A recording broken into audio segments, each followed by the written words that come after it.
Child Abuse Awareness with Darlene J. Clark.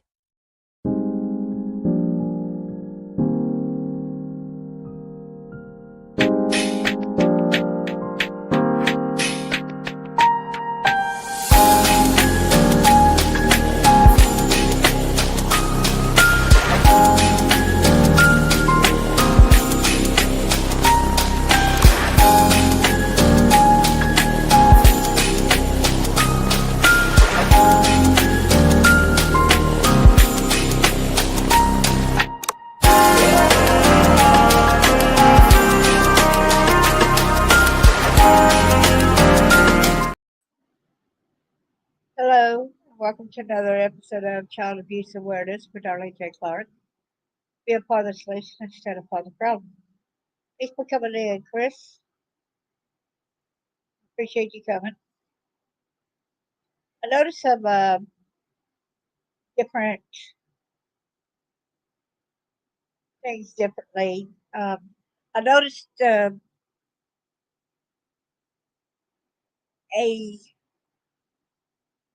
hint or something. I never understood why I hated people to wink, okay?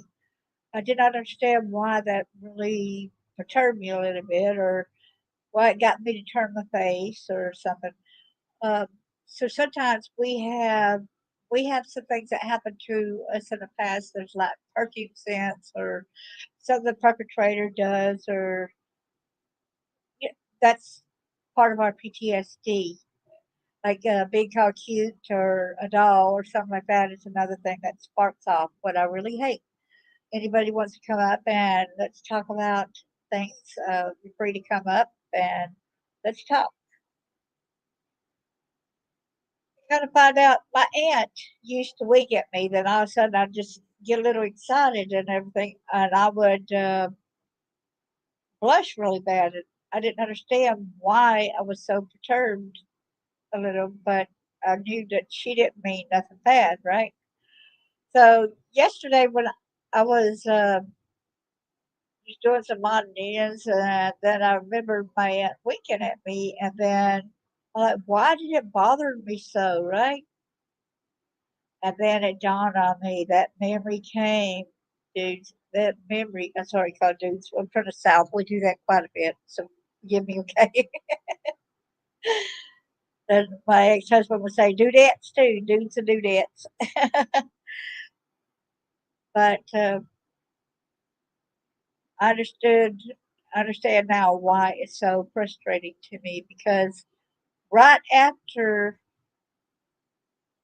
okay, let's break this down a little bit. Well, my daddy took me to the auction house, okay, which had the state trooper's daddy, uh, which bought me at the auction house. Okay, so I was auctioned off in the back room of the auction house. Okay, so whoever bought me, they would wink at me. Okay, sick, sadistic, twisted individuals.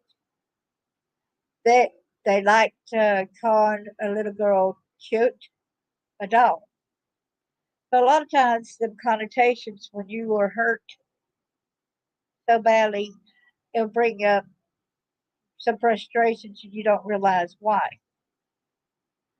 And I was like, I, I didn't know why. I'm glad my aunt could not tell that it perturbed me, right? But it made me antsy in the seat where I was sitting in. And I blushed. I felt a little frustrated about being annoyed. And then I know when I went into a public place and these guys at a bar winked at me, I just turned around like, dude, don't be doing that, right? Don't do that. So it's a big turnoff to me, basically because of that. A lot of women say, well, that's a flirt. Yeah, but some things will come to you and make you take a couple of steps back. Like if a big burly guy comes through the room and coming at you real quick, then all of a sudden turns the other direction, you're ready to cower down and think of, what am I going to do? I remember though one time I I don't know why I was so brave and everything. And I thought this guy was coming over there to be mean to me, right? And I'm like, I'm going to stand my ground so this don't continue happening. And here I was an adult, it's after my divorce and everything. And I had grown enough, so I stood up real quick, put my hands on my hips, looked at him eye to eye, and he goes, "What?"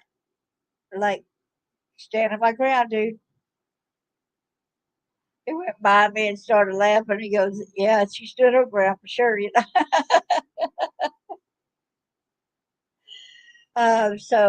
Anytime that dude just kept walking back around to the restaurant, then he slowed down and he stopped acting so mad because he realized what kind of how he presented himself was not in a good framework. So I'm glad that that person had learned their lesson about walking around like they were gonna beat somebody's butt or whatever, right?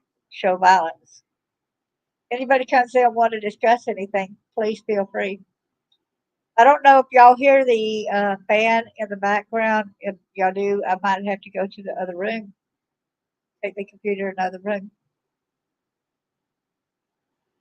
I don't know how else to turn that off, but plug it from the wall. Have y'all seen where the DOJ and the FBI did a joint operation and how they dismantled four dark web child abuse sites and led to 18 convictions? That is wonderful news to hear, right?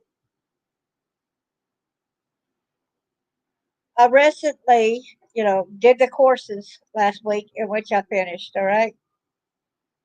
And one of the teachers went over child sexual abuse material and said how some of the people were getting justice in some ways that they can look up and try to figure out if your picture is out there on the internet, see if anything of yours keeping everybody safe, right? Hey, Sandra, good to see you.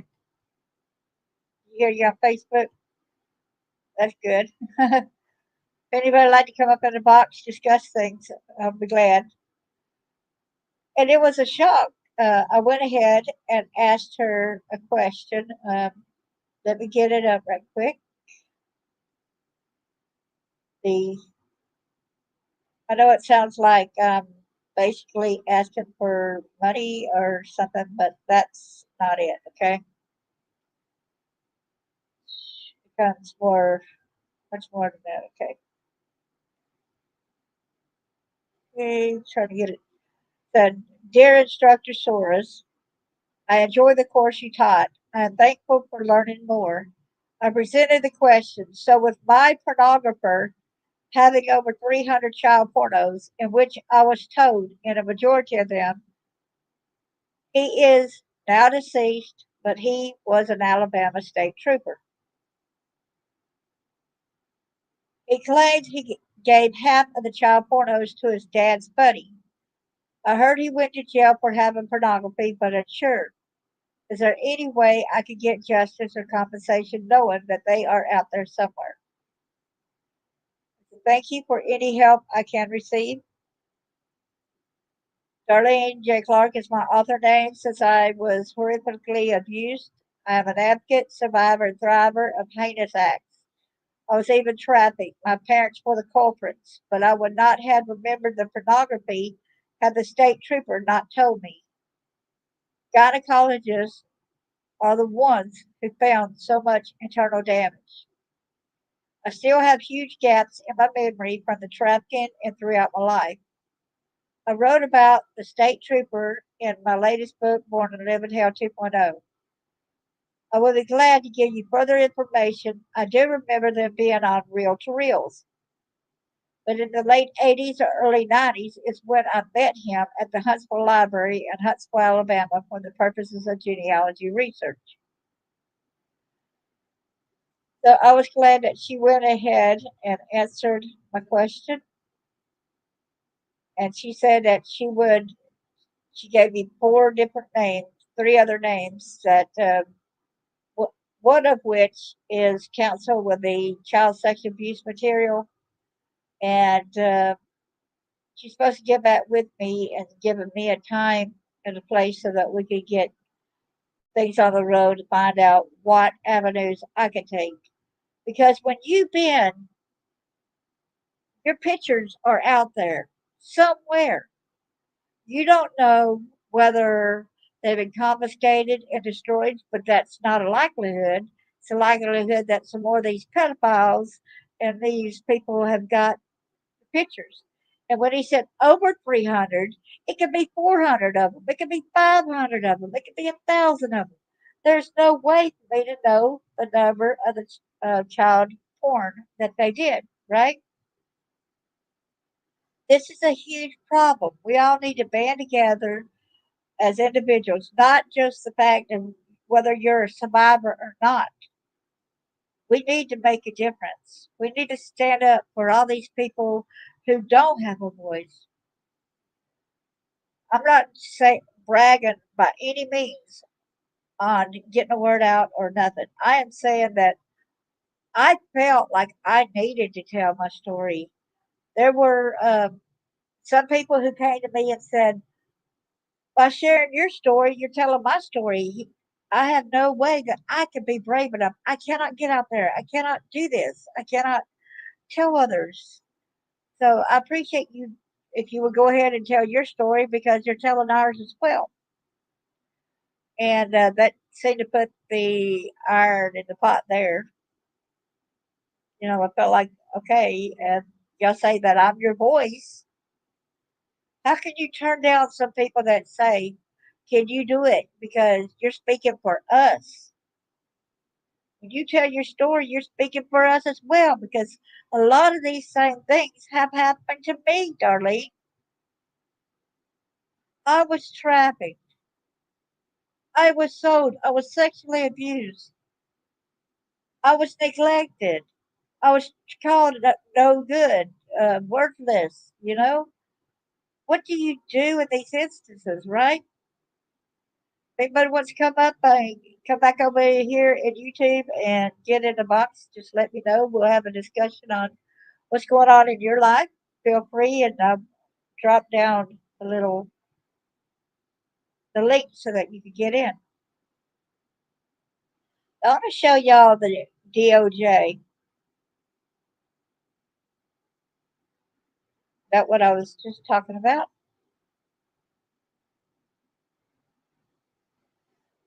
Entire screen.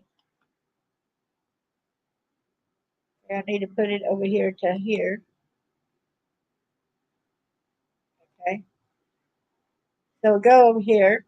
The DOJ, FBI joint operation dismantles 4 dark web child abuse sites, leads to 18 convictions.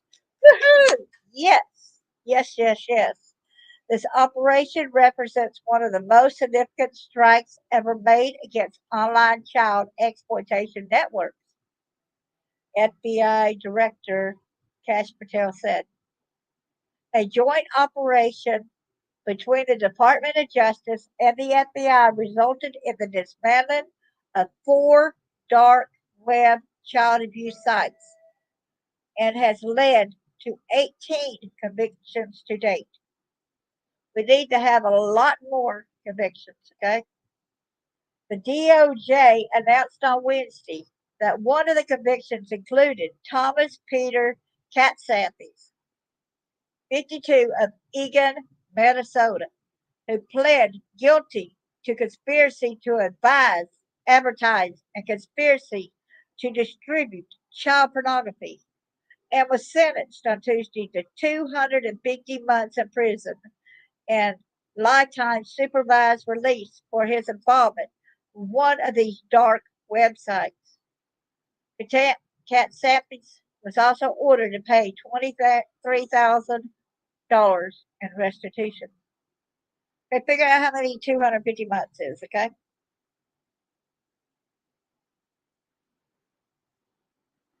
All right.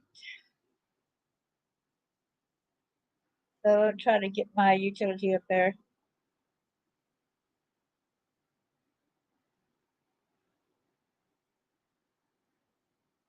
It's over 20 months.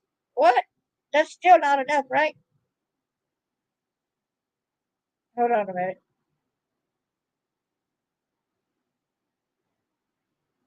250 months is over 20 months, okay? 250 months is how I went by 12, okay? So 250 months. I need to do 250 times 12, don't I, y'all?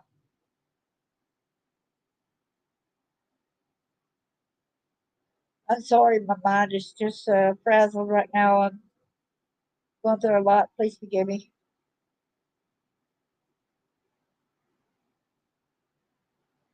That's 3,000.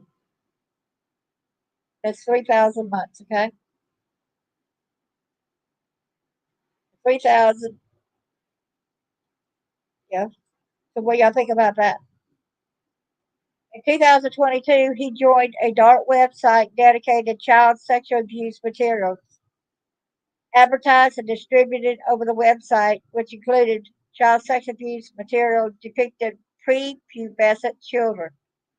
Gatsepis worked his way up to a staff position on the website, which included moderating the site, enforcing its rules for posting child sex abuse material, and advising the site users how to post child sexual abuse material. Excuse me, I think they need a lot more than that many months. Yesterday's citizen reaffirms our steadfast commitment to protecting our children, the most vulnerable among us, from those who exploit and harm them through the despicable trade in child sexual abuse material. U.S. Attorney Hayden O. Byrne for the Southern District of Florida said in a statement, Thomas Peter Katsampis and his co-conspirators ran some of the dark web's most heinous networks, enabling horrific crimes against innocent victims. But Operation Grayskull has shut these sites down. Yay, and delivered justice. We applaud the FBI and our international partners for their tireless work. And let this be a clear warning. We will relentlessly pursue and prosecute anyone engaged in such atrocities, no matter how they attempt to cover their tracks. FBI Director Kash Patel said, this operation represents one of the most significant strikes ever made against online child exploitation networks. We not only dismantled dangerous platforms on the dark web, but we also brought key perpetrators to justice and delivered a powerful message. You cannot hide behind anonymity to harm children. These 18 convictions have been made across the U.S. over several years. So let me show you up here. So y'all could go to X. Cash Patel's got a video there. Operation Grayskull represents one of the most significant strikes ever made against child sexual abuse material websites on the dark web. Every arrest in these cases not only delivers justice, it sends a powerful message. You cannot hide behind anonymity to harm our children. So this is where you can also go where Director Patel briefs the results of Operation Grayskull. FBI Director Kash Patel briefs the results of Operation Grayskull, which successfully arrested individuals behind some of the most prominent child sexual abuse material websites on the dark web. So, Director Patel, here is the video transcript. Hello, everyone. I'm Kash Patel, Director of the FBI.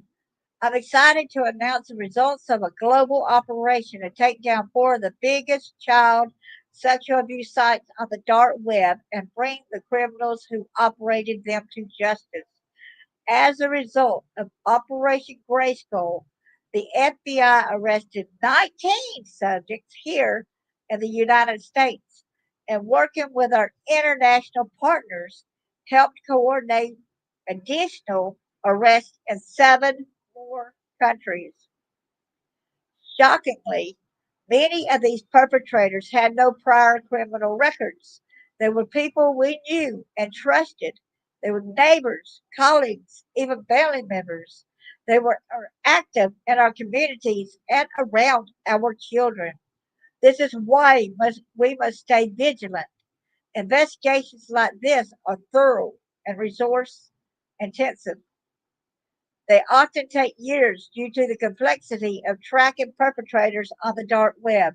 Specialized teams like the FBI's Child Exploitation Operational Unit work tirelessly to find who harm those who harm our children and put them behind bars.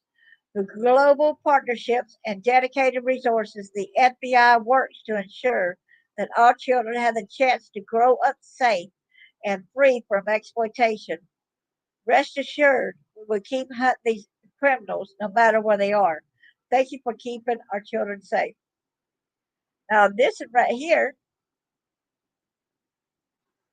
Okay, this is the one.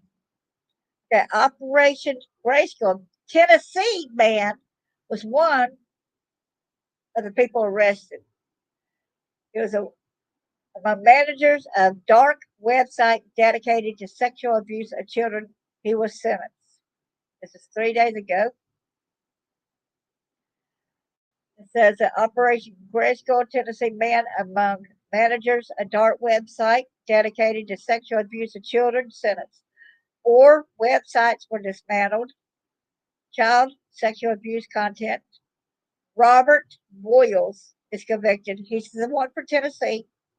He's serving a 23 plus year prison term. We need to give all perpetrators at least that, right? So the Federal Bureau of Investigation announced that the results of Operation Grayskull have resulted in the sentencing of several managers of dark web child abuse sites, including a man from Tennessee.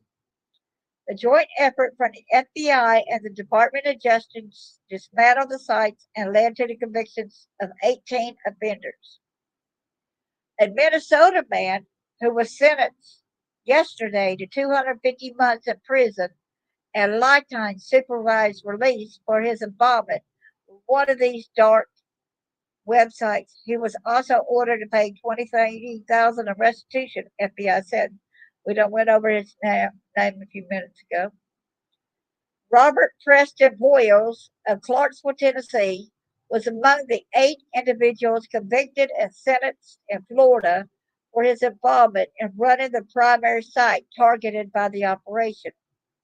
He pled guilty to conspiracy to advertise child pornography and conspiracy to distribute child pornography.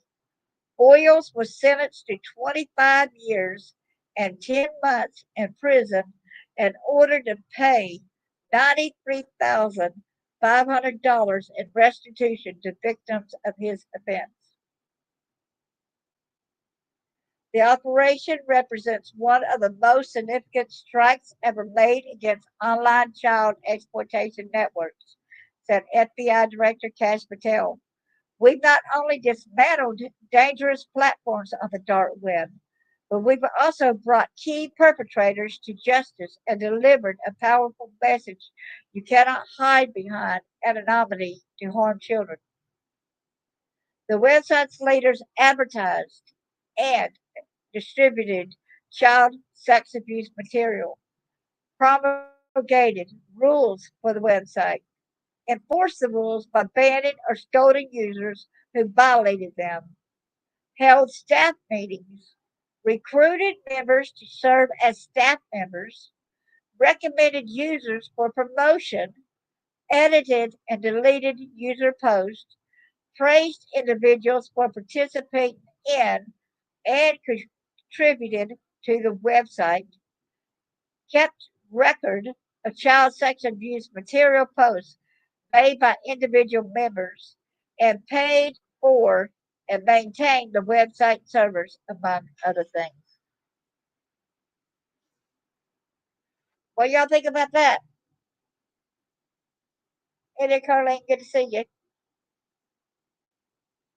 Anybody want to come up in the box? Please come up and let's chat. I want to bring that into your awareness because I'm not sure whether some of y'all had known about it.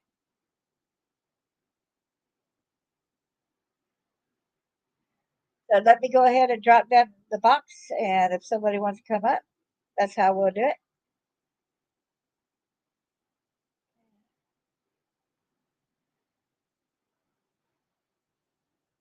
Do any of y'all have any kind of flashbacks, or do y'all have any kind of uh, memories that kind of trigger? Because that's what a wink does to me. That's a trigger, okay? Somebody coming up to me abruptly in that forceful way is another trigger. A certain kind of smile or the way somebody looks at me can be a trigger. One time I was at a restaurant, and there was a couple that was seated across the room.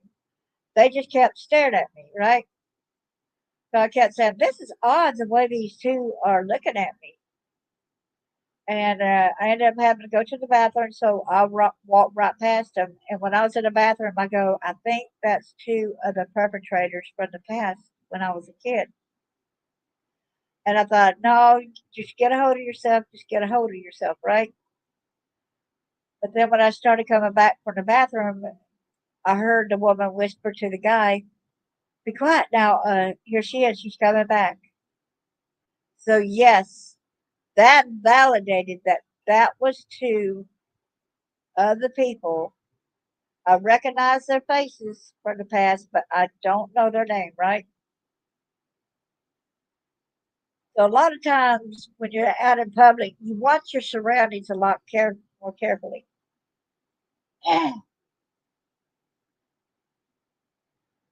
Tell me some of y'all's signs, but you cannot stand for anybody to do that kind of brings flashbacks for you.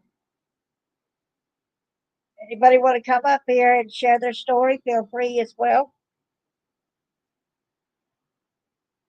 Share links. Be glad to have you.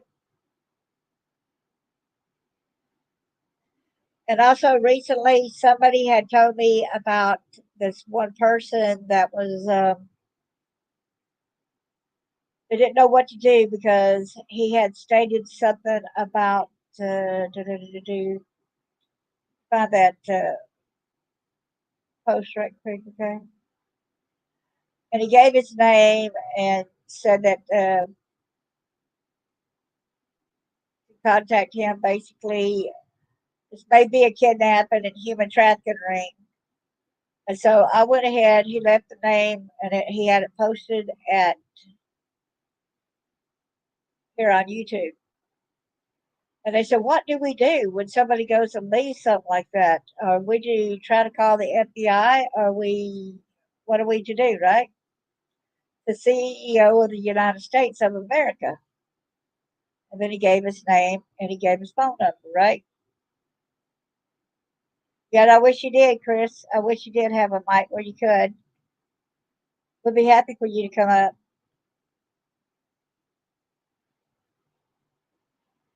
So I went ahead and said, I'm going to bite the bullet. I'll search that name and see if I can find any information. And I only found one person at that, with that name. So that made it pretty easy. So I said, "Well, I'm going to bite the bullet. I'm going to go ahead and call that number, right?" So I called that number, and were they had they had their own what's it called, like a church type of when they go out and they try to minister and try to help, right? So he said he actually works with the police and gets information from people that's dealt with trafficking. And he asked me if I could name names, if I could send him names. Um, but what's so bad about it is a lot of the names I don't have. I've got um, two names for sure, and that's up there. That was friends with Epstein, okay? And I really think that I was MK Ultra, okay? I really do believe it. When you find people that's got that the Alabama State Trooper, his daddy had an auction house. He had an antique business. He had a hamburger joint, and he had an ice cream joint. And his family even had a moving company in which he had helped move Werner von Braun's, the German scientist from Texas to Alabama. And the only way I know that is because I seen the newspaper article on it.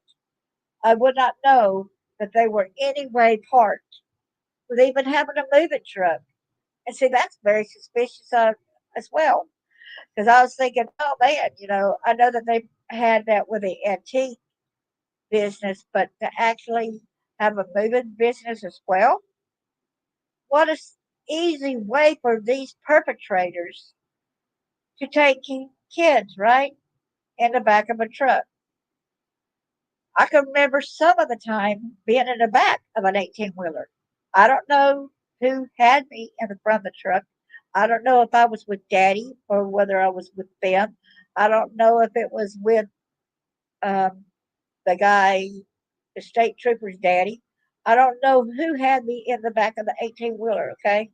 It was so dark back there, and I did not know where I was going. I did not know. I knew I couldn't talk. I knew it was hard to breathe. I was afraid to move because I didn't know what would be on my left, what would be on my right, anything, right? Next thing I know, I'm caught back out. So I don't really know what had happened. The next thing that the reason I posted what I did at Facebook on the bail and the payment, because with my stepmom having satanic meetings and finding out that Jeffrey Epstein was worshiper of Baal, okay? Finding that out, it's like, okay, I know worship Satan. And then I thought, well, maybe, because I remember them wearing goat's heads, but it was even worse than regular goat's heads. But if you look at Baal also, it kind of looks like a goat's head in a way. Every one of these members in that satanic cult at my stepmom's property was wearing one of those heads. I kid you not. They were. It's so sadistic. They had mind control. They had the pentagram right there.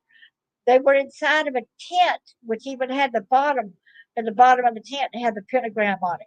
They had places for candles where they were able to use candles too. They were all surrounded that pentagram, right? And the guy in front of me, his name was Master C. Now I don't know his real name, okay? All I know is I knew him as Master C, and that's how he was to be addressed. So they had me kind of like mind control. And so here I was, 15 years old, but seeing myself back as a 2-year old. So some kind of drug or mind control or something. I don't know how they were able to do that. There was a knife by my side, down by my leg. And I thought, they're going to stab me. And they were praying to Satan, and they were going to actually sacrifice me. Yes, I think they were Freemasons as well. I bet you they were.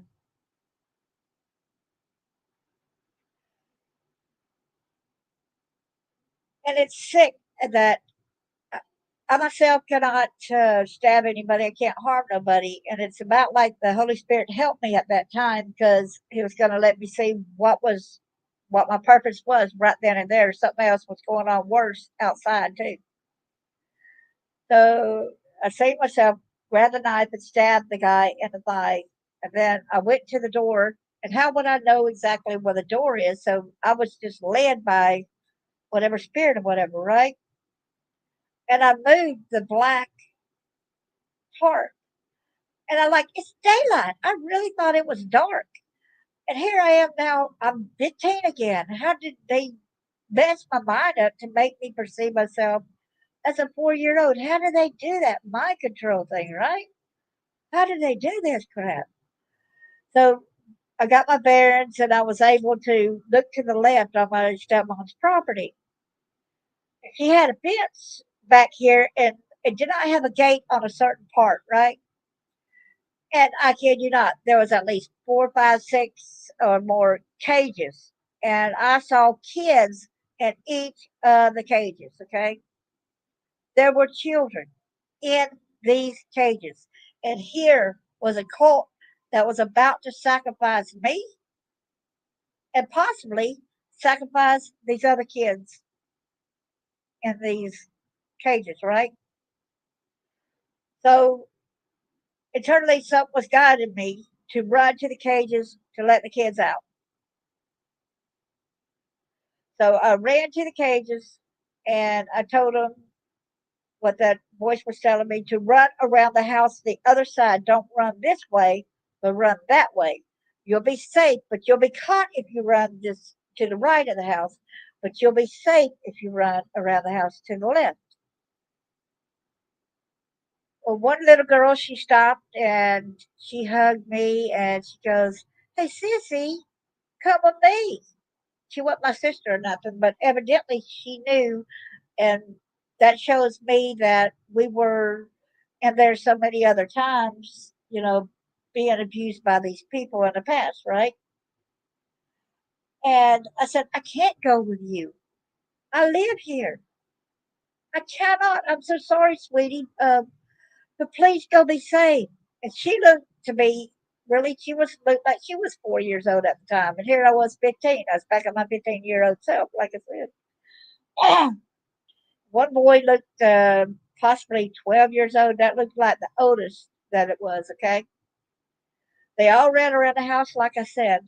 The next thing I know, I was standing there, and it almost like everything shape shifted a little bit. It was so weird, and it stopped me dead in my tracks. And I'm like, okay, what's going on here, right? And the next thing I know is like, it was beautiful skies and it's beautiful sun and, you know, lovely. Next thing I know, I'm being pulled out from underneath the house. I was beat up so severely by these cult people, and they put me in a wood box for me to die. This was at my own stepmom's property. So then I saw there was a blonde headed dude and a dark headed dude. And then I said, I'm killed the blonde headed dude. I don't know who the blonde headed dude was, okay? But then that's all I remembered, right? So then years later, when I had joined a dating site called WebDate, I met the two individuals. Well, I met a guy that housed women that were trafficked, but he was a bad person himself. He used and abused the women for his own sexual deviance, okay?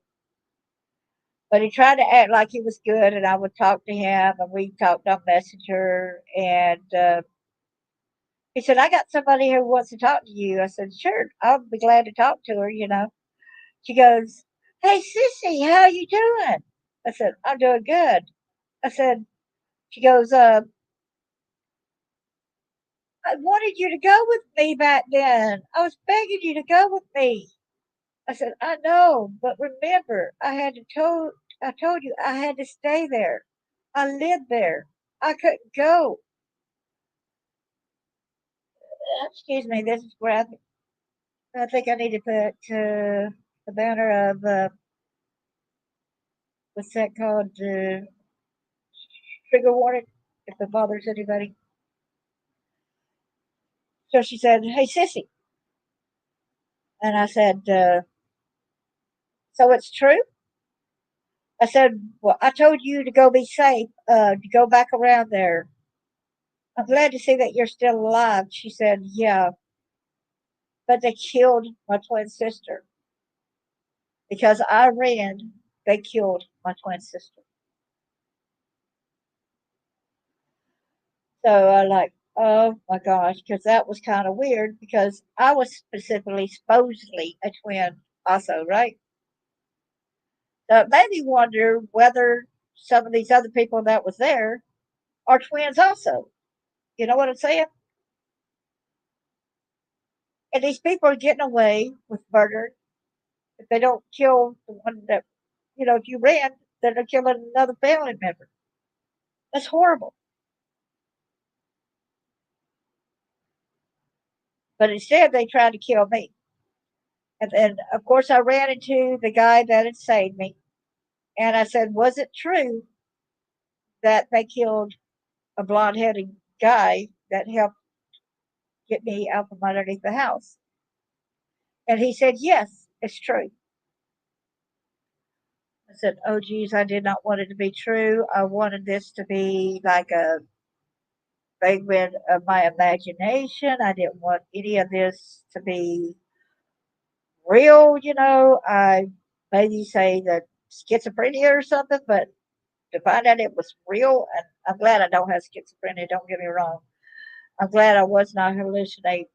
I'm glad he validated that what I saw was true, but it was too much at the moment. I said, okay, then, what happened to me? He said, well, got you out from the box and I had to pick you up and tote you to my car. He said, you could not walk. You were so beat up. He said, I took you to a hotel room to doctor you.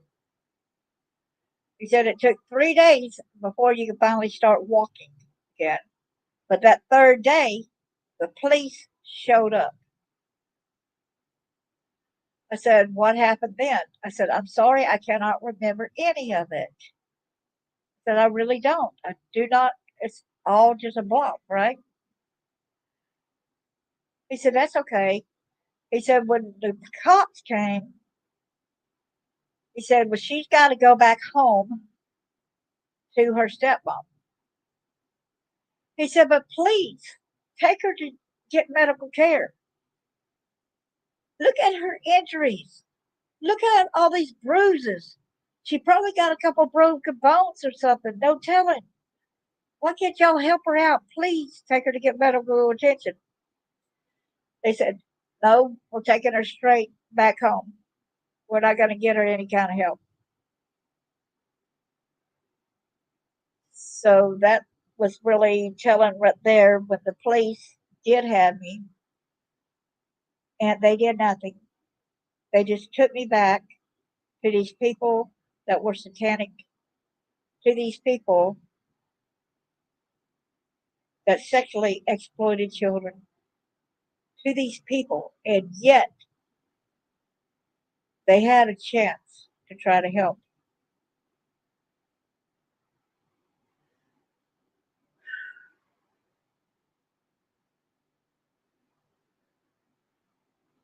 A lot of times you go back and think, what could have been different? And to note, and I am going to get this out there, I'm already in danger for, y'all know that.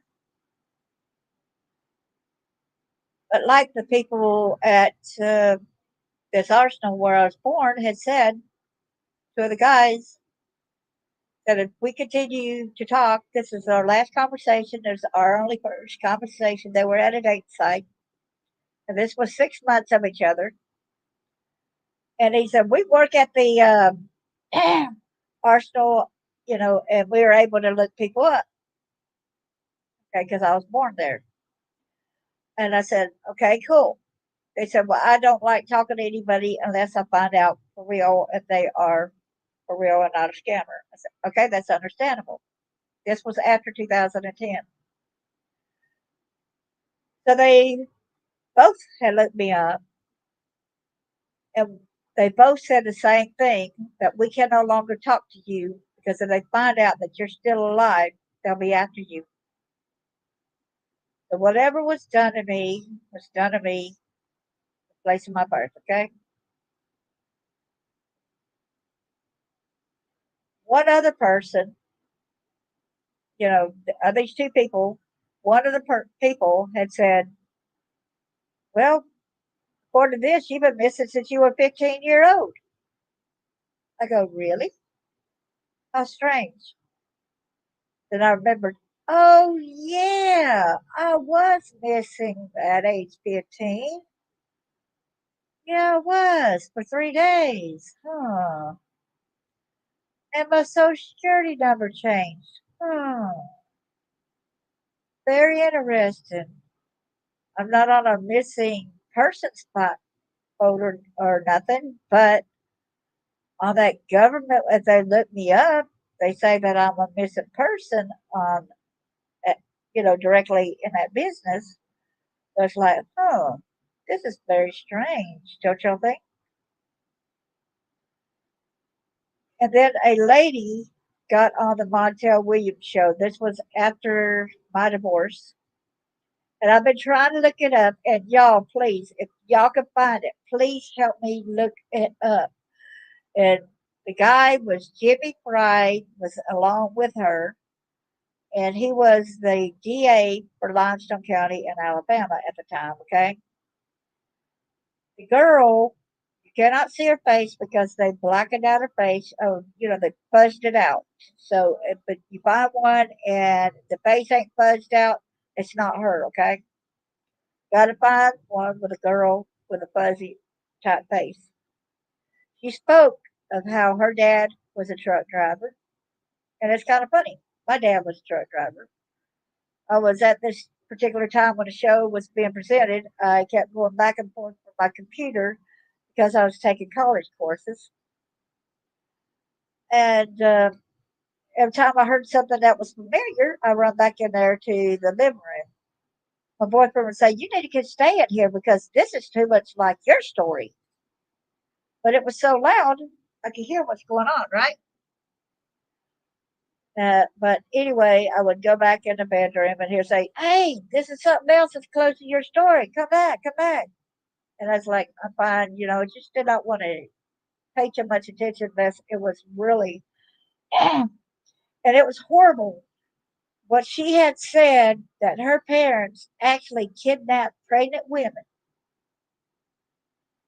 just to cut out the babies out of them, and then later killing the babies, sacrificing them. Right? Graphic. I was like, "Oh my goodness." Okay, but that part's not relate to me in that sense, right? So, but remember, my stepmom did put a hanger at me, and I had my child at home before school started, and then she had killed him too. So that's where I guess he was thinking that it's close to my story, right?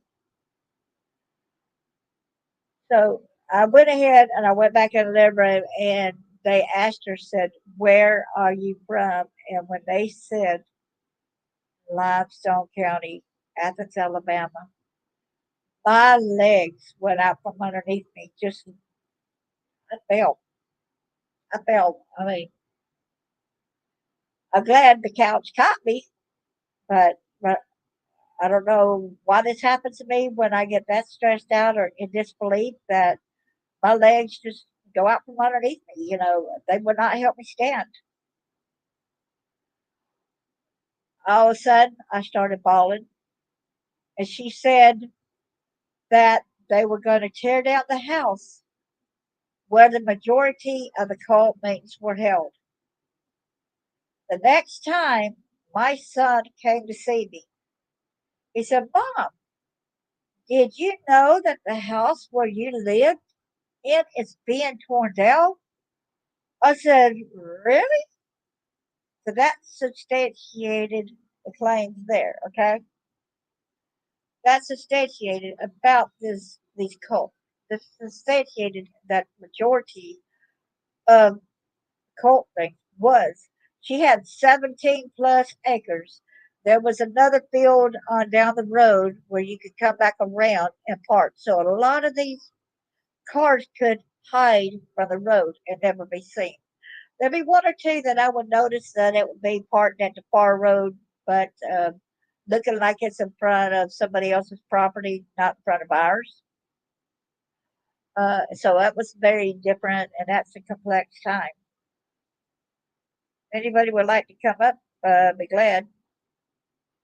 I remember one time while I was at the cult meetings that they were reading from cult Bible. This particular said time, there were chairs, fold up chairs, and was sitting there, and all of them was saying scripture from the Satanic Bible. Okay, and all of a sudden it's like the Holy Spirit hit me or something. And I started shouting out Bible verses. And I was like, where's this coming from? You know, you're going to put me in danger now with whatever you're coming, you know. And I was praising God, but they didn't bother me. They did not bother me. It's like they feared me. They feared me at this percent time when I was screaming out Bible verses. Oh, so how they hated the name of Jesus when I was professing it, right? But I thank God and the Holy Spirit for let that happen because that might have saved my life that percent day too. Hello, whoever just came in. I'm going to give the link again if anybody wants to come up. If somebody wants to come up and ask questions or anything. Oh, sorry. I accidentally pushed the wrong thing. Forgive me. Right here.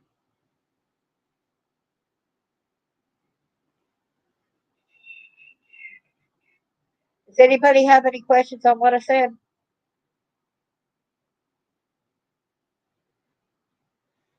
Like a lot of people think that trafficking is you have to be taken out of state or trafficking um, can't happen in your own home.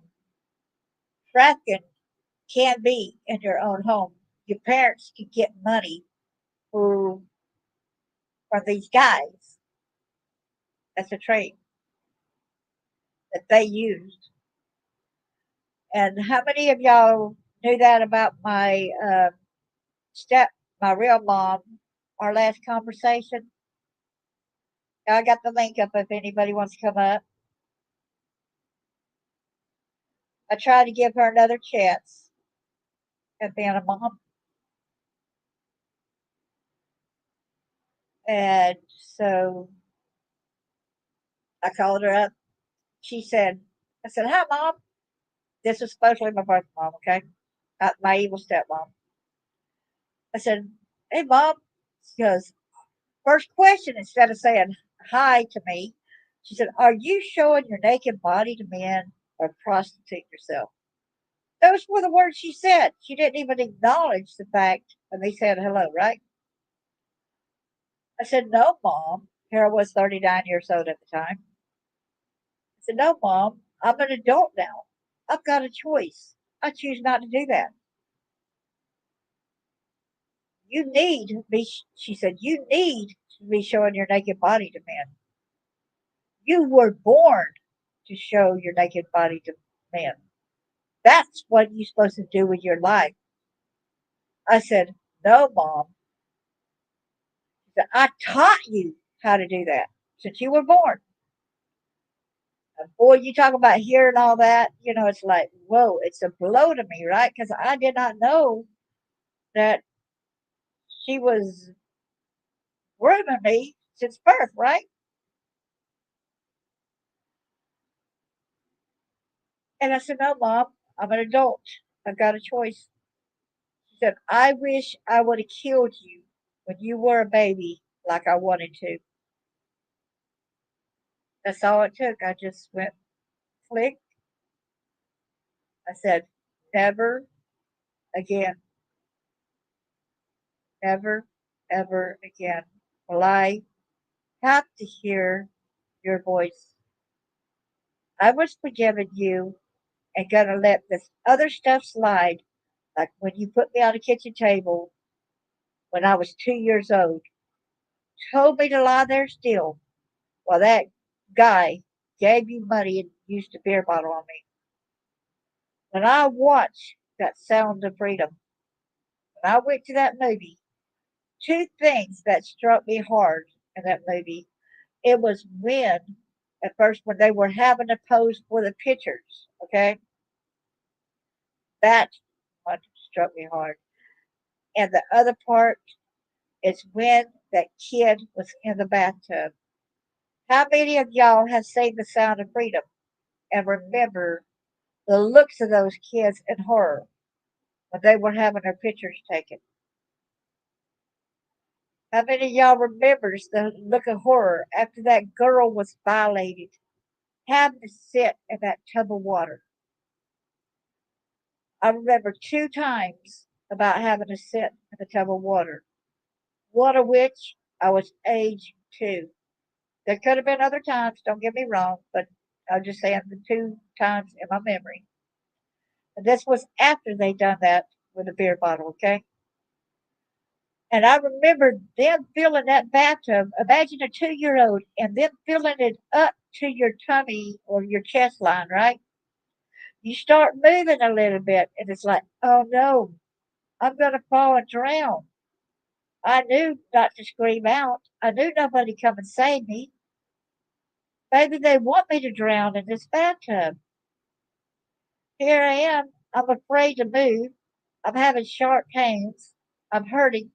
Seeing the water red for the blood, okay? And I'm scared to death to move because I know I've almost lost my balance. And at 2 years old, to already know, be careful, don't drown. You're going to drown, right? But I really think that it was an angel or them standing beside me, but they're helping me and guiding me and instructing me, be still, right? Be still. The second time I remember being in a tub of water like that, and it was bloodier, is when I told y'all about it. I was on the kids on the couch, and my daddy walked in there with a knife in his hand. He spread my legs and he cut part of my private off. Okay. Then he closed my legs back, and then he put that piece in his mouth and he ate it. He actually ate it right there in front of me. He ate it. Sick, twisted, evil excuse for human being.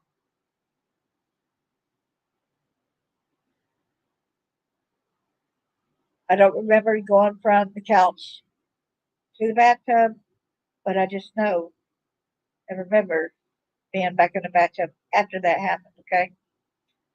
There's so many fragments I don't understand and like. I, y'all pray for me because back in December, November, December, I had that bad memory over there at Bentley Farms in Marietta, Georgia, where my handler was there and seeing all those kids hanging up on hooks. They were dead. Numerous kids hanging up dead. Y'all pray for my safety because y'all know that this is dangerous to get online and dangerous to talk about. But if something happens to me, I don't want y'all to be sad. I want y'all to know and spread the word about this. If something does happen to me, continue to spread the word, please. Okay? Be a voice to these people, okay? Be a voice for these children. I'm biting the bullet and exposing what I can. Well, I still have a voice to do it and say it. Y'all, please stand up for the kids because kids do not deserve this. Stand up for anybody being trafficked. I don't care if they're male or they're female. So many times the male population, a lot of times, like Charles has said, all these people that John Ramsey and these other people, they want boys. But John Ramsey, he messed with that one girl. He said uh, that he had killed that the Oakland child murders. I can't remember that girl's name at the moment. Oakland City. What is that called? The Oakland child murders. Jill Robinson, that's her name. All these sick, sadistic people. How Charles has even told us how he went in front of Charles's brother, Fred, and some of the other people outside of late graphics. How he said and laughed about having Jill Robinson and shooting her in the face. And these culprits were so sick and diabolical that they laughed. They thought it was so funny to hear John Ramsey's claim. John Ramsey's claim that he shot. Okay?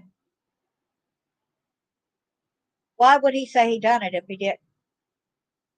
Why did he tell Charles Rogers and Beth Ramsey and Matt Darrington and that other girl that was a friend of Beth's that he was going to kill them all and kill John Bonet on the anniversary of Jill Robinson's death? Y'all look up Jill Robinson's death and look up John Bonet's death. Okay, even though he might not have been a murderer, he could still have it done. Okay, look how it coincides right there. Who's all the people that's still alive who they threatened in that circle right there? Charles Rogers is the only one alive.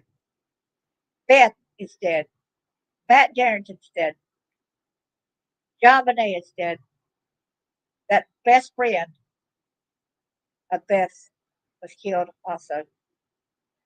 They attempted so many times to kill my buddy Charles Rogers.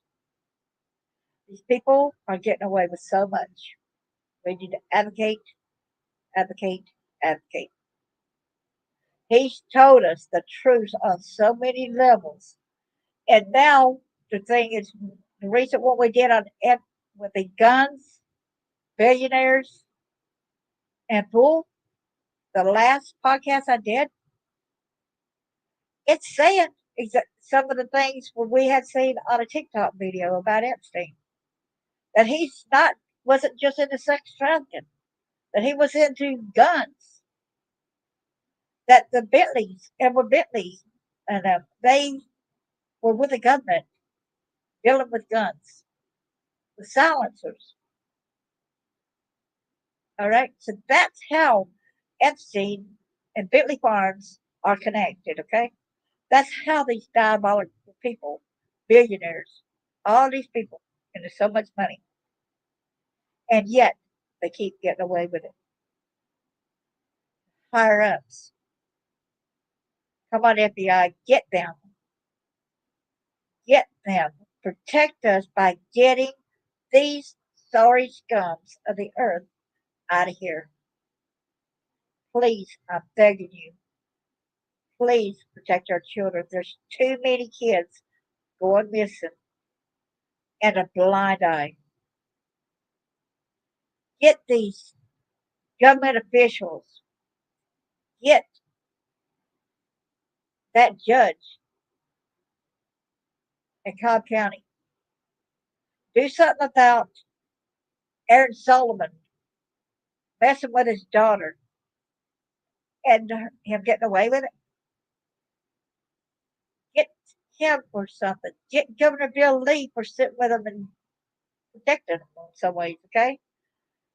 Get the Senator Jack Johnson and Judge Deanna Johnson for putting it up under the rug when another girl, a boy, sorry, had been violated in a Sunday school by the Sunday school teacher by a 19-year-old. And they swept it under the rug saying, unfounded. Yeah, but it was founded, but they just swept it under the rug because that's what they do. Oh, and the 15-year-old boy over there in Franklin, Tennessee also, that kept being violated by people in PE, by classmates, repeatedly, so many times. He's told and told and told and told and told. But what did they do? They let it go too. They would not let these kids suffer the consequences. Hey there, Chris. How you doing? Good to see you. Would you like to come up? So, what are we going to do? Because when there's a government that's not really protecting our kids, when you've got these senators and governors and police officers, judges, that's doing nothing. It makes you afraid to tell, don't it? It makes you afraid who to trust, doesn't it? We need to try, though. We need to try because our kids matter. These women that's trafficked, they matter. These men who are trafficked, they matter. We have got abuse shelters for the women, right? But there's not many out there for the men, especially the one that's been trafficked. There's a guy that's got Bob's House of Hope, I believe it is, in Texas. Well, he raises horses, and so a lot of the people go over there and are therapy. But he is out there rescuing men and young boys. We need to open more things. A lot of people say they want to help trafficked people. How about helping? Let's get some coalitions going in each of our states saying that the death penalty for child sex offenders. When you messing with a child, death penalty. Let's get these coalitions going. And don't sideswipe and don't say 20 years or something like that. No, there's so many times that they let people out of jail, and guess what? They reoffended. Look at McGinnis, that school teacher that messed with her student, and she got pregnant by the student. She kept harassing him and stuff, and yet she had a husband and had kids. She got back out with the thing that you're not supposed to get back in contact with them, but she did. Sure as heck did, and so she went back to jail. Why did y'all let him out of jail in the first place? Tennessee, why did y'all let a 11-year-old boy marry a 20-something-year-old lady years ago? What's wrong with you people? Y'all not know that y'all are opening the avenue for them to be sexually abused by letting this happen? You are legally letting these children be raped. And for that, I believe y'all should serve jail time when you do. I'm sorry I'll get off my high horse, and I figured y'all would want some information. And if anybody had come in here wanting to talk, um, I appreciate y'all coming in and listening. God bless each and every one of y'all. So remember, your voice matters. Familiar with it? Let's see. So that case, and I agree that should never happen. Exactly. And like for instance, like I said, I was in a relationship before, and I did not know the guy was a sex offender or whatever.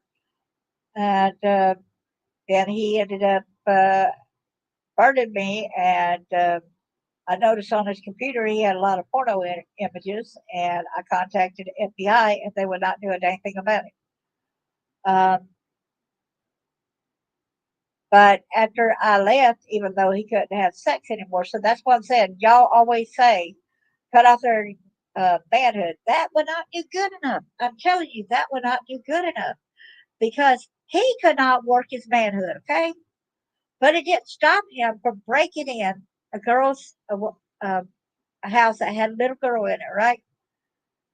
And he violated her. He was caught in that little girl's bedroom with him on top of her, okay? Touching her wrongly, digitally. And he got arrested. And guess what? They let him out of jail. Within a couple of months of that, he got busted again for doing what? The same exact thing. He broke into another house that had a little girl, and he was found. But done that. He's back out of jail after 10 years, y'all. He is freaking back out of jail after 10 years. These girls are not going to be able to get over something like that in 10 years, right?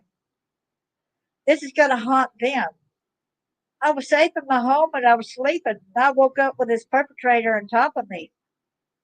Oh man, can you imagine the torment and devastation that the parents had to endure trying to get their kid to feel like they're safe?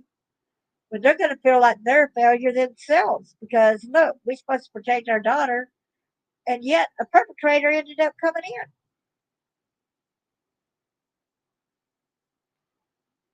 Sick and twisted world. Why aren't we defending the victims? Why are we not saying that our children matter? Why are we not saying our community matters? Let's stick together as a community and get some of these things done. Y'all can tell I'm adamant about this. I'm sick and tired of being sick and tired of hearing more and more cases every day. I'm so glad they're being busted. But I'm really wanting some of these higher ups arrested. I don't want just these general people out in the public. I want to see these congressmen. I want to see these senators busted. I want to see the police officers busted. I do see some police officers, okay? But I want to see judges, these main ones, a lot of them that Charles has spoke about. I want to see a lot of them busted, okay? He's given the information. He's written notes. And he said that Cash Patel and Bongino should have his new letter by today. So let's hope so, right? Let's hope and pray for Mighty Charles's safety and everybody else's that's enduring this. Because this is not easy to talk about. This is not easy. And I'm not just on here to try to say and to build light for me. I'm out here to bring awareness. I'm out here to plead with y'all to please help us do something. Now, soon, Charles is going to try to have a coalition in North Carolina sometime, okay? And he wants a lot of survivors that's going to speak up and want to tell their stories as some of these coalitions. So they can be enacted, and a lot of people here. You see what you say, Chris? You see the people who have covered up these crimes get arrested. Exactly. Hey, Taylor. Hey, would you like to come up on the screen?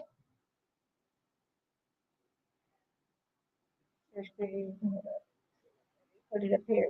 Oops. I put share screen. I didn't mean to. Sorry. Good to see you, Taylor.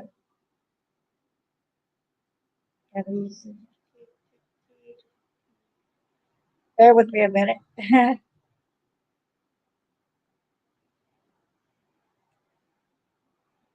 you'd like to come up in the box, Taylor, feel free.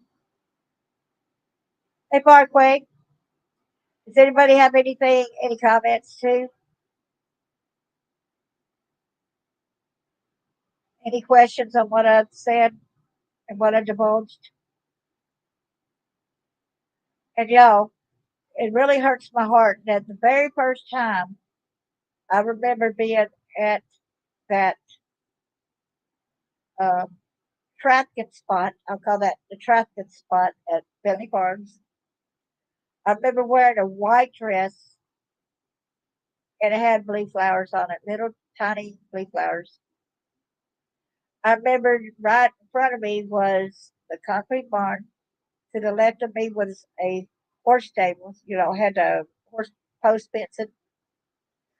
I remember running I looked to my left and there's a little boy running. He had blood on his chest. Hey, Parkway, good to talk. Good to see you. I remember him running past me with all kind of might. He had that face that had like, I gotta escape, I gotta escape, like that. He looked like he was 9 or 10, 8, 9 or 10, something like that. I don't know his real age. I don't know his real name. He made it as far as a fence, and he collapsed and died from the gunshot wound that they did to him.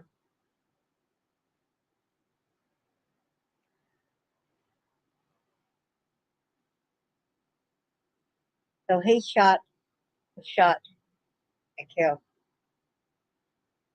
That was my first time ever that I remember over there seeing that devastation and knowing that my daddy had just dropped me off to them. What do I do?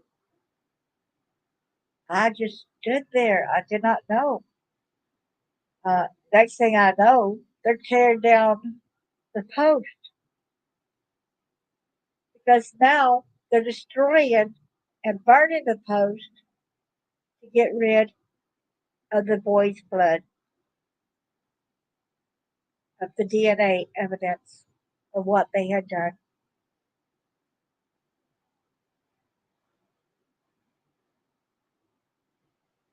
This is a hard task that I've been tasked to do, but God brought me through it for some reason. And I really think this is the reason I'm supposed to speak up and try to help. Organizations, if y'all would like me to speak, I'll be glad to speak. Police officers, if y'all want me to speak up, I'll be glad to speak up. I'll be glad to get on there and tell my truth. The laws on sex trafficking and said like that, or is that what you're talking about, Chris? The laws in Australia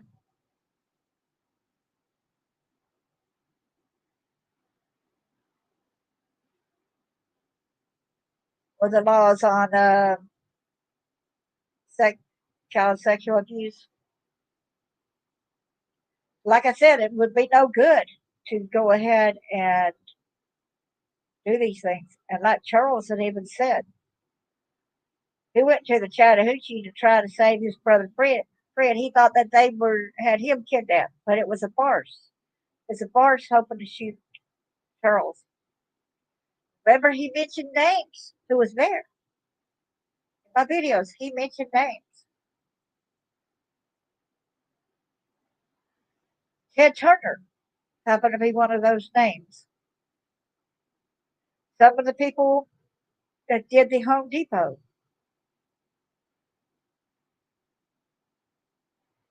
And his brother, who was there, that he thought was kidnapped and held against his will, was one of them. They were right there raping two guys. Hold on a minute.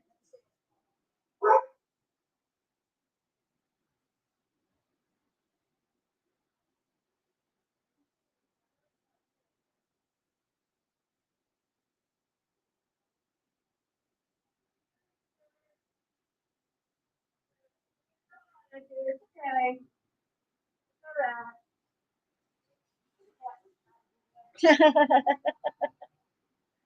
I'm sorry. It's okay. Thank you, Daisy. Appreciate that. Our laws are very light. But, wow, that's sad. And you got these laws also that says the definition of sex trafficking or sexual abuse, but then they say got to be at least perpetrator be at least 3 years older than the victim. Why do you got to say at least 3 years older? There could be people, a child that's the same age, and it could be a 16-year-old raping a 15-year-old, even against her will. Okay, raping, and because it's a year older, you got to go ahead and say, okay, that's all right, because it's just a year older.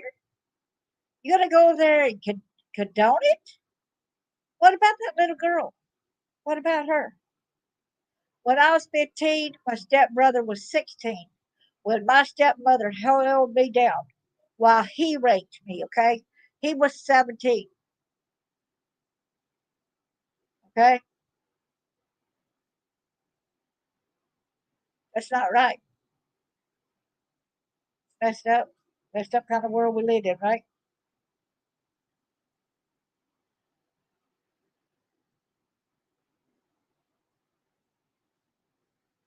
Wow. Just 3 years. I remember when I was in, see, my dad liked to play hide and go seek with us. I guess y'all had heard about that, the hide and go seek game. So he came into the bedroom with a shotgun at his side. And I can remember at age 10 when he did that. And I said, oh no, not again. He had the 12 gauge at his side.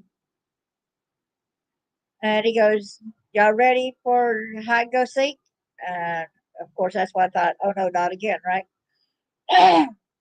So I knew we had to go on and hide, and I was hoping that he'd give me plenty of place, time to hide. I knew that I was doomed because I would be the one found, because he usually found me first. The other time that he shot at me was when I was 2 years old, and he was shooting through the window, and my sister tackled me, climbed over my body, and shielded me from the glass and the shards of wood going everywhere. Um, but I hid in a garden, and it had been tilled, and the dirt got hard. And I was hoping he got his mind off of something else, on something else. Sorry, and dropped my head back down after glancing around, making sure everything was okay. And all of a sudden, I heard my stepmom laughing.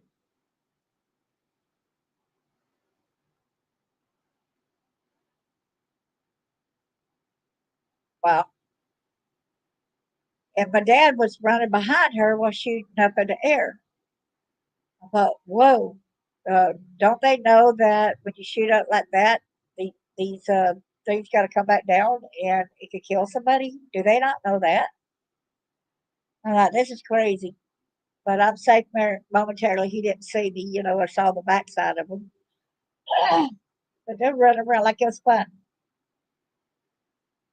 So I waited and waited. I put my head back down by this time. I waited. It seemed like an eternity, which it could have been 20 minutes or 30 minutes to an hour. No telling how long it all went on. Next time I looked up, uh, he wasn't there. I had a sigh of relief. Put my head back down. The next time I looked back up, there he was. He saw me. He pointed the shotgun in my direction. And I put my head back down, and I was praying hard to God. Like, God, trying to kill me. Please protect me. Next thing I know, dirt and everything went all over me. But what was in front of me? A rock. A rock was in front of me. It protected me from being shot. It was a rock. And then I thought, Jesus protected me again. Jesus is a rock. So then I stood up because he was coming towards me and he was reloading the shotgun. I was like, God, what do I do? It's like I was having these guidance, this voice guided me, said, don't run. Start walking to him. Look at him straight in the eyes. But whatever you do, don't run because he wants to shoot you in the back and say, oh, I was shooting at a rabbit or shooting at an animal and she got in the way. Okay.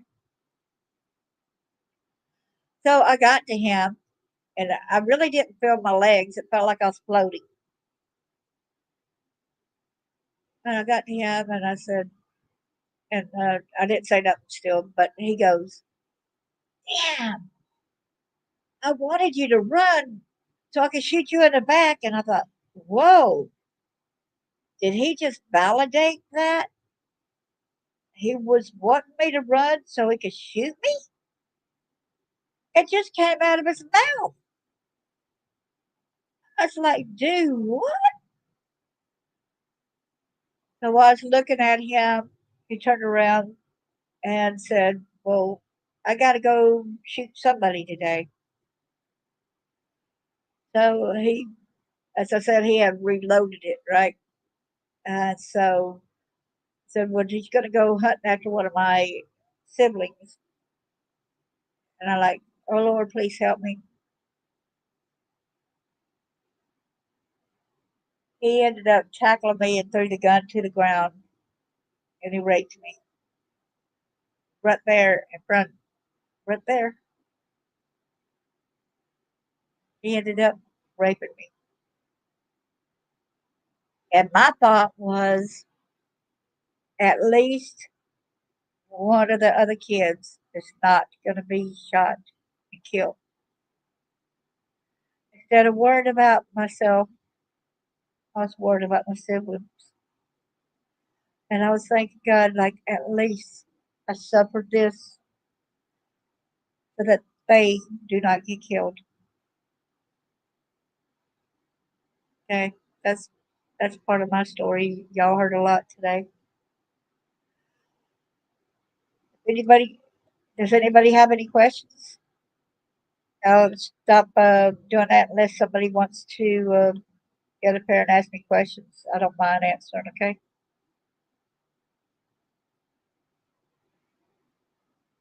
I know it's a tough subject. If anybody wants to come up and share something of theirs and get it, I'll be glad to do that. There's a link for anyone who wants to come on. Remember, we're all abuse advocates. We're united in this fight to try to help. Please don't forget to hit the like button, a thumbs up. I would appreciate that greatly. Said if somebody wants to come up, you're welcome to. You will not have anyone scold you or put you down. Do not put up with that here. Your voice matters and your life matters.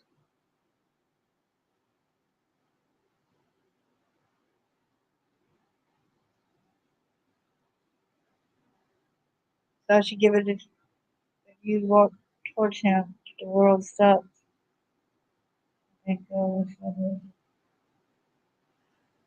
How it went, it was, yeah, it was like it was in slow motion. It really did. It was like, and I couldn't even feel my legs. I felt like something was helping me walk because I felt like I was floating. I couldn't even feel my legs. Yes, it's very slow motion. That's a good question there. I let people see it. That's why I answered that. It was so hard too, given that eye contact when knowing that he was wanting me dead. You know what I'm saying? It was so difficult.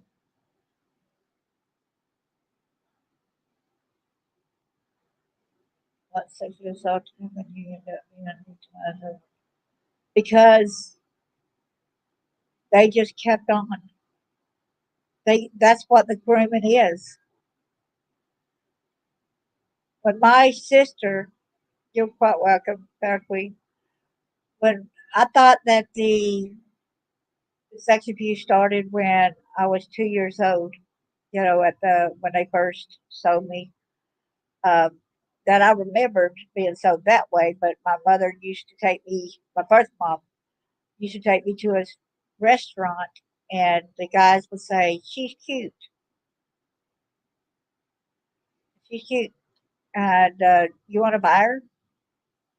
Some of the men like, are you joking? You're just joking. You're just saying that because a lot. That's just something somebody says, whatever. That's how they act. And some of them said, yeah, and it took me. So just bring her back alive. You can do anything you want to her. Just bring her back alive. That's how these perpetrators work. But my sister Mary told my son that my dad never did anything sexual to me, that he just ejaculated on my face when I was an infant. I don't remember that happening, so I couldn't tell about it. But with her saying that to my son, so now I know that it began when I was an infant. These stupid people started their sick, ill-fated since I was born. That's where she gets off and said, I trained you to be a prostitute or to sell your body or show men your naked body since you were born. You were taught to do that. That's why you were born. These perpetrators are so sick, so vile and disgusting, right?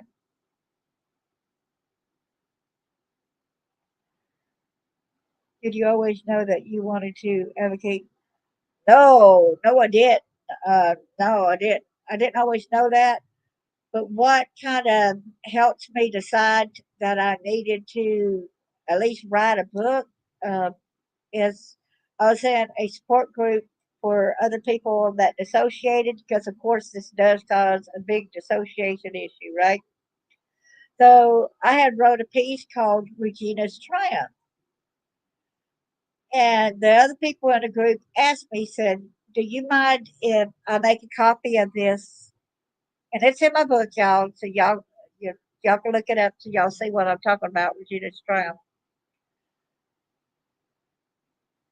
And they said it helps them would help them explain to their doctor or their psychiatrist how they feel. And I said, sure, go ahead, use it. They said, thank you. You're like our voice. We cannot speak. You're our voice. So then, okay, that's ended up being where I'm doing books. And then when I started doing a book, then everybody's still like, you've got to advocate. You've got to speak up. You got to do it. You're our voice. You got to do it. I can't do it. You're brave enough to do a book. Now your next step is stepping up, and talking. Like, oh geez, thanks a lot. Really, I cannot stand. I hate the task of. I'm nervous when I do this. Okay, really get nervous. But that's a very good question. Thank you. But I knew that as a kid, one thing I did know when I was standing beside the railroad tracks when my mom, birth mom, uh, at age of when I was 11, and she had told me that I needed to work and I needed, if I wanted to eat, I needed to go prostitute myself if I wanted to eat. And I refused to do that. And I was standing by the railroad tracks and I was thinking, you know what? When I go to have kids, I'm going to let them have a voice. I'm going to sit down and I'm going to talk with them when they got a problem. I'm going to kiss their boobies if they got little ouchies, right? I'm going to do all this kind of thing. So I kind of like daydreamed about it, thinking about this is the way I'm going to act differently than what my parents did. So I think had I not had this um, thought process going on when I was 11, that I don't know if I ever would have, because I think that kind of helped me also.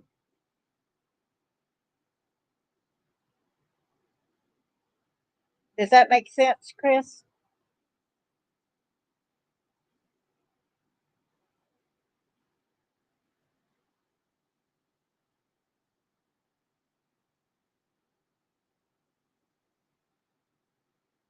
Anybody else got a question they like answered? What they get sick about these vile things is a lot of times these perpetrators say, well, you wanted it, and they for the child porno, like with that state trooper daddy, his daddy and stuff. Yes, I was called different names. One of the names I had to be was called Candy. And the line, and I try to mimic the voice the best I can, okay? I'll give y'all the line that I had to say for the video camera, okay? For these guys to come up and do whatever.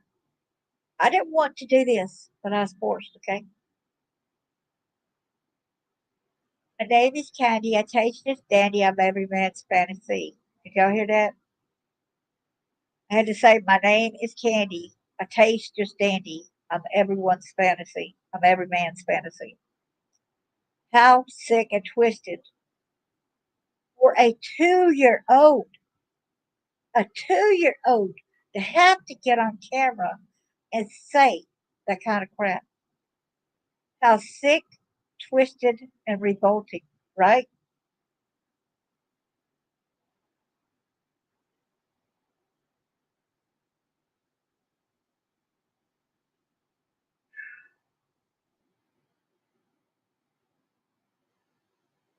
For a long time, I didn't even want to eat candy. Just regular candy. I did not want to ask for candy. I did not want to take a bite of candy, just because of being called the name candy. I wanted to avoid.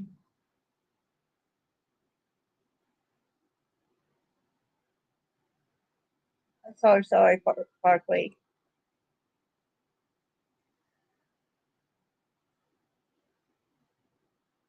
I'm glad you're here there, Chris. Appreciate it. If anybody's got any more questions or want to come up in the box and describe anything that you're dealing with, um, we can talk about it. You can have your voice with me being quiet.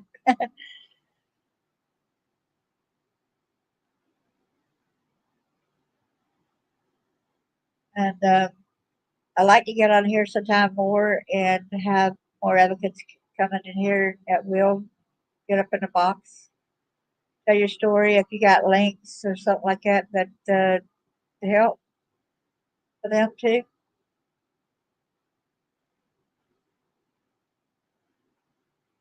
Thank you so much. I really appreciate you too.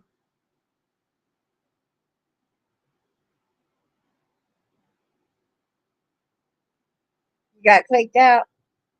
Oh, sorry, Sandra, but I'm glad you're back. Yeah, that Nightbot's doing his job, ain't he? I mean, I'm glad. I like the emotes, so Nightbot needs to stop it. They need to go ahead and accept it. We love the emotes, don't we? So please, y'all, don't forget to advocate. It's very important. And like Charles said, he wants to get uh, a lot of these coalitions going. He wants to see one in every state. He wants to see one in every county in the United States where these perpetrators will have to possibly die for the crime. So much for slaps on the wrist, okay? Too much, too much of that. You're letting them get away so that they can go and violate a lot more. Seen how many pornos a lot of these. Did y'all see what had happened over there in Bibb County in Alabama? Where what they did to these kids? Did y'all see it? Where they had them chained? Where they used shock collars? Ridiculous. And they said the youngest one could have been 2 years old, but we don't really know when all these other abuses started either. They might have started when they were 2 year old too, right? Because our parents was trafficked like my parents did me, right? But yeah, somebody asked that earlier said you may know parents would sell their kids to be trafficked to Bentley Farms or something like that to be murdered or organs. Yeah, they would. That's what the sad thing is. They'll go ahead and say, okay. When I was playing that danger game when I was 11 years old, I was going back and forth when the train was stopped, right? Thank you, Parky. So when the train was stopped, I played a dangerous game, okay? I wanted to see how many times I could get from side to side before it started going too fast. Of course, I heard the train engine start, and so I thought, here we go. Here's the game. I didn't care at the time. I didn't think I cared. I said, well, nobody's going to miss me. I'm tired of being compared to my twin. I'm tired of going hungry. I'm tired of hearing that if you want to eat, you'll prostitute yourself. I was so tired of it. Yes, I did eat. I snuck in the house when she wasn't home, and I had a mayonnaise, ketchup, salt, pepper sandwich. So that's what I had. And sometimes she had that goober jelly. It had peanut butter jelly mixed. They would call that goober peanut butter jelly. Sometimes I had that. But I had to hurry up and do the dishes and hurry up and get out of the house before they spotted me in the house, said that I ate. I tried to go into the lunchroom at school, but I got sick of my stomach just smelling food because I wasn't used to it. Hello, Sheila. Good to see you. So, yes, it's very important on what we do and what we're trying to do, what we're trying to strive and trying to get rescue kids. Like you said, the great majority. It's even up now with so many boys are trafficked as girls. Okay, the thing is, a lot of guys are not believed when they go forward and say they were trafficked. Okay, a lot of them refuse to tell because a lot of times they are laughed, they're mocked, they're scolded, they're called gay, they're mistreated. But I tell you what, if any guy is violated on my channel, I will stand up for him. If any guy I know, whether I hear him on another channel or hear elsewhere, I'll stand up for him. Even if I don't know the guy or talk to the guy, I'm going to stick up for that guy, okay? He did not deserve what had happened to him. No kid or no adult deserves being victimized by these perpetrators for their heinous actions.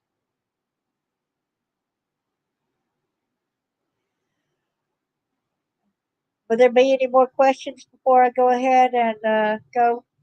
Oh, yeah, I was talking about that train incident. So I'll tell y'all how it stopped. So the last time I played that danger game, like I said, I was going back and forth, right? And my foot got hung in between the railing and that piece of wood, that little, for you to cross over in the car, that piece of wood right there, like that. So and I said, "Oh, geez," and I got my foot out, and I retrieved the shoe in time before it got run over, before I lost a leg, or maybe even got drug under the train. And I thought, "Wow, I survived that." Then I'm like, "I do care. I'm glad that I didn't die from that train, and I could have easily died that way." And I'm like, "Whoa, you mean I actually cared? I actually didn't want to die?" Whoa, that's a new realization that hit me. I did care. Like, do what? Then why did I do that? It's like I was giving up, but then common sense seemed to hit me when that train almost got my life. Kind of find out that one of my neighbors had saw me playing that game and had spotted it. She went and told my birth mom about me doing it. She said, "Well, that's fine. Let her play that game. I want her dead anyway. I want her to die. I don't want her. Maybe if she gets killed, I won't have to put up with her no more." Okay. And what do you think about when you hear that, man? When you hear that your mother had told them, And you find that out years later. It's like, do what?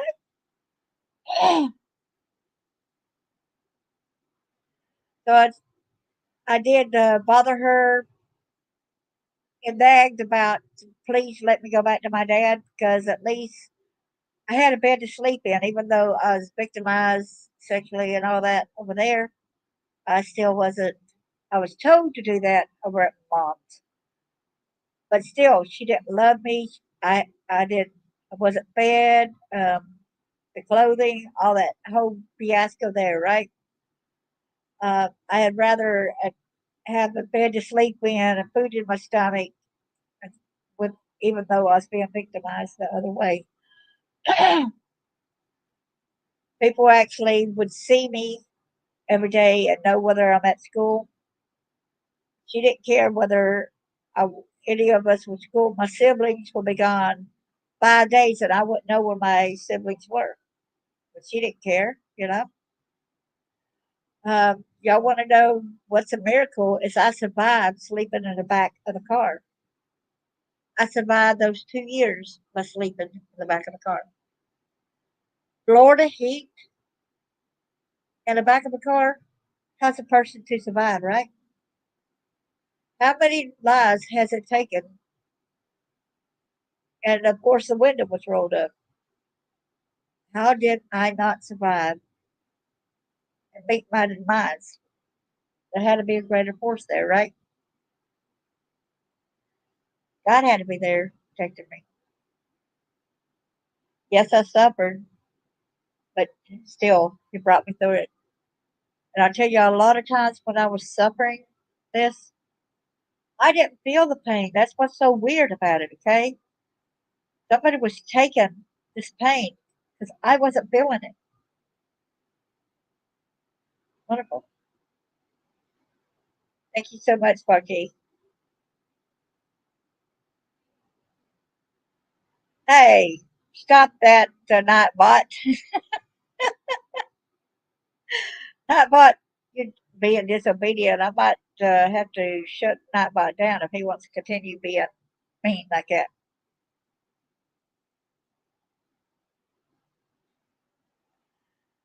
Oh boy. I'm getting mad at Nightbot here for you, Sparky. This is what I'm talking about, y'all. I'm disciplining Parkey for y'all at Facebook. That's why, because it's getting on to her for putting the praying hands, for things up there. Okay, and we love it though. We love having the emotes up here.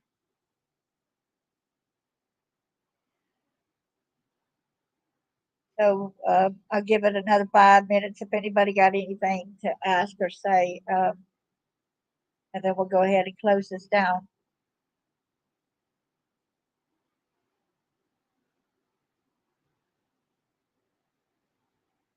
I wrote a saying as a teenager too. As a man, I mean, as a child, I grew in stature. As a man, I grow in wisdom. So we need to keep continuing to grow in wisdom and make sure our children grow in stature and wisdom, right? Be a voice for the voiceless. Don't forget to hug your kids. Please don't let the television be the main babysitter of your kids. Please spend time with them. Show them that they matter. Do some fun things for your kids. Do games outside or do games with them inside. Board games. I don't mean all these electronics. Sit down for dinner. Don't play video games or even have your phone put to the side or something like that. But go ahead and just you can have conversation with your kids, with your family. That's a good time. People discussing problems. When your kids go to bed, make sure that you have spoke to them about their day to find out if anything's wrong. Make sure you're keeping an open pathway where your kids come to you when there is a problem. That is very important.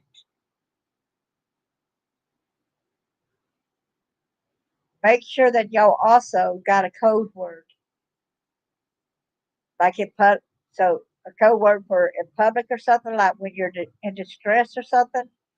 Because if they are around somebody and they might be afraid, and then they might be afraid to speak out, all they got to do is give you that code word, and that lets them know, let's get my kid away from this person right now. Let's get out of here.